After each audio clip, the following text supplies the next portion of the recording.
Yo Patrolhead, welcome back to the channel, where today I'm going to talk about the Undisputed and the most controversial team in the World Rally Championship history. Here it is, the Toyota Team the Rogue WRC. Check this out.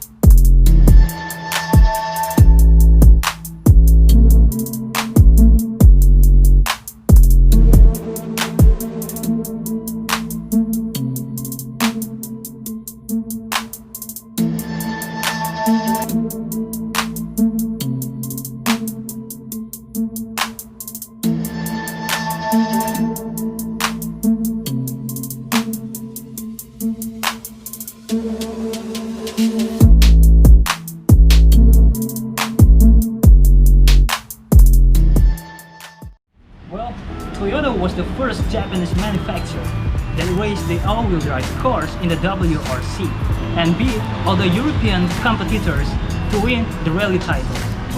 It all began in the middle 80s, where Toyota gave birth to the new Toyota Celica ST165. This car came up with a turbocharged 3S GTE that runs about 190 horsepower, and it also called the GT4, also known as the All Track. This car has a full-time all-wheel drive system with a center locking differential, make it this one the fastest Japanese car in that year.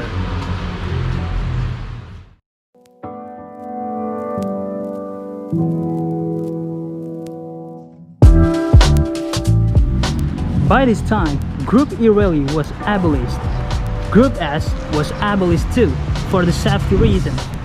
And all remain was Group A, which has road cars spec regulation that need to be homologated. The manufacturer had to make a minimum number of copies of the road version of this car. So, using that as a base, this is what you see, the Toyota Celica ST185. Check this out.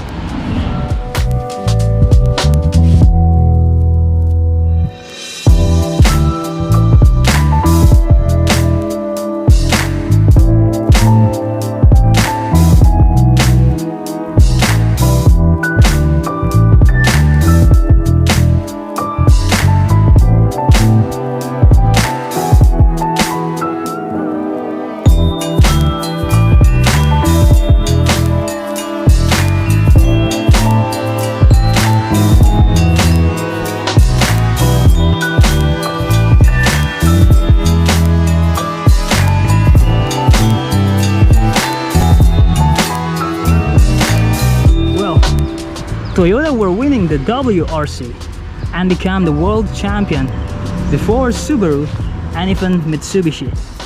So for those of you who might play the Sega Rally games, you will know about this famous Castrol Life Ray. Yeah, this is the winning car from the Australian Rally, which you see perhaps the same spec as the Safari Rally. You can see the grapple tire right here, and the OZ Racing rims right here, and the actual rally have the mud flaps right here.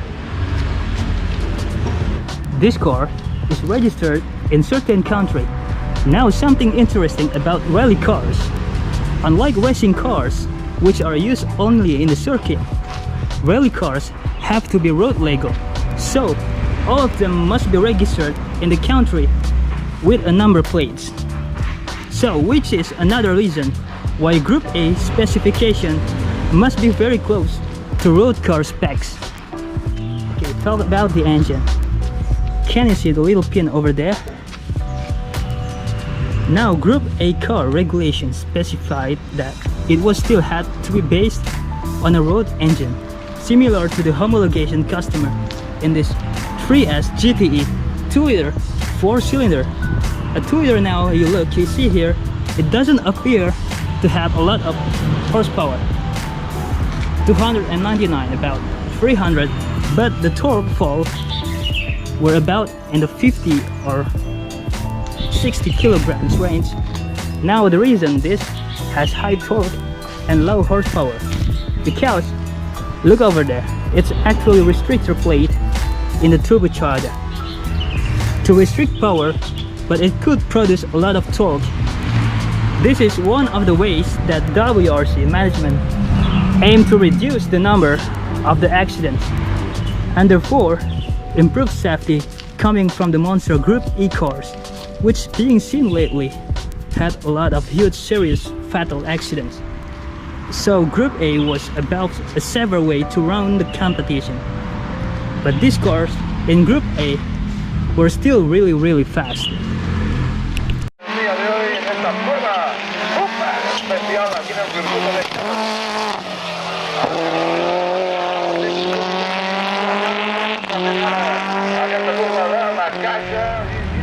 Let's move out to the next generation of the Toyota Celica GT4. We have the Toyota Celica ST205 right here.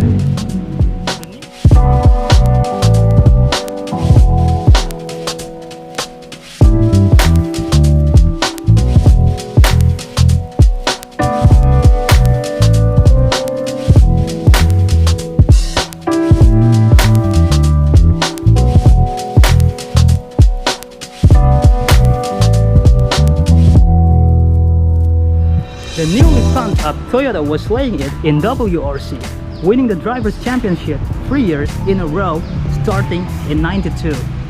Yet, you guessed it, after 4 years, the ultra-round body style, the Scorpio Supralite 6th Gen Celica arrived in '95, following the huge success of the ST185, which we saw before. Same engine, same drivetrain, but in wider and more advanced body, but the same 3S GTE engine, road car producing 255 horsepower. This time, the Group A ST205 is likely based on the previous ST185, and it was the first car in the WRC to have the anti-lag system. It had an upgraded turbo and superstrut suspension, a lightweight aluminum hood, and a big Supra wing. So because this car is not the real GT4, this is actually a standard Celica ST202. The standard Celica wing is only up to here, and for the GT4 version it has a raiser that raises the wing up to here and make it has more downforce. And another thing I love the most about this car, it has a superstrut suspension that is really strong when the car doing some jumpy action in the World Rally Championship. Yeah, this is the best Celica that ever made.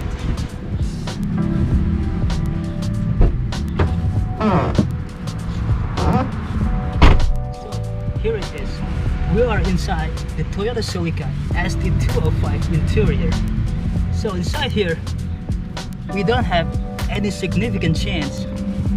The only change we have the steering wheel here, we have the Momo course, the racing wheel for the rally, and everything else is factory tuned, like this seat right here and the dashboard.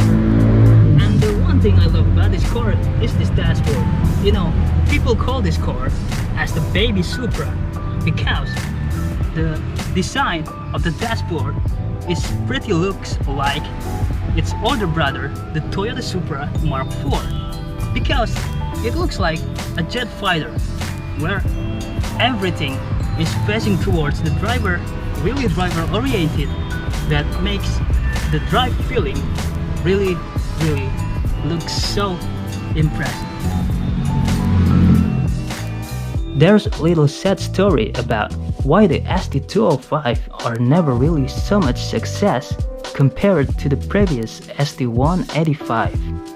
Now, the Toyota Team Europe, which was a motorsports company doing racing for Toyota that managed in Europe, decided to play some small shorty tricks. So, the restrictor that you saw in the ST185 in the turbo is actually a small real restrictor plate placed inside the compressor to limit air and subsequently limiting the horsepower to 300 from could be much bigger than that in the first place. That's the value that the engineers could play around with.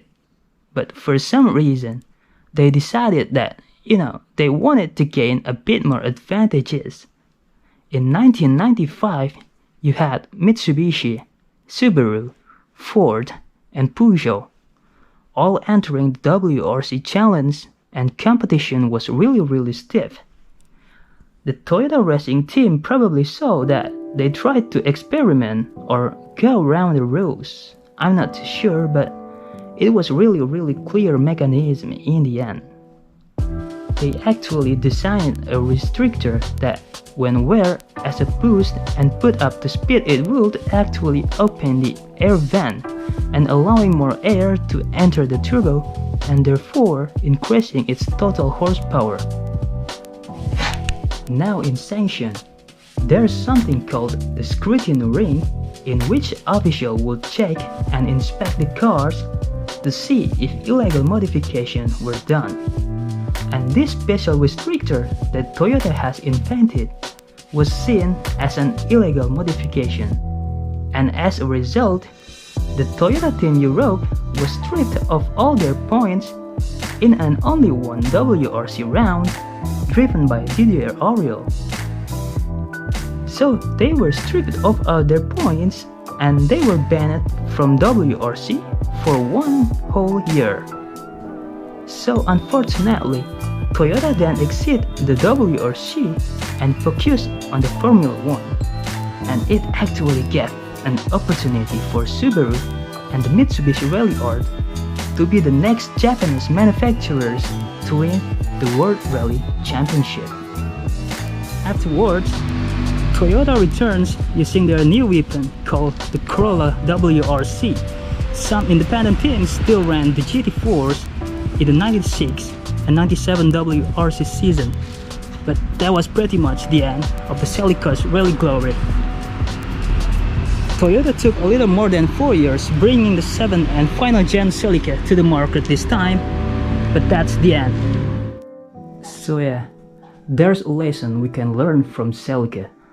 If you're on top by now, don't be greedy, or something bad will happen and you lose everything. Okay, that's it for now. Thank you for watching. See you on the next video. Don't forget to click the subscribe and the like button. I'll catch you later. Goodbye.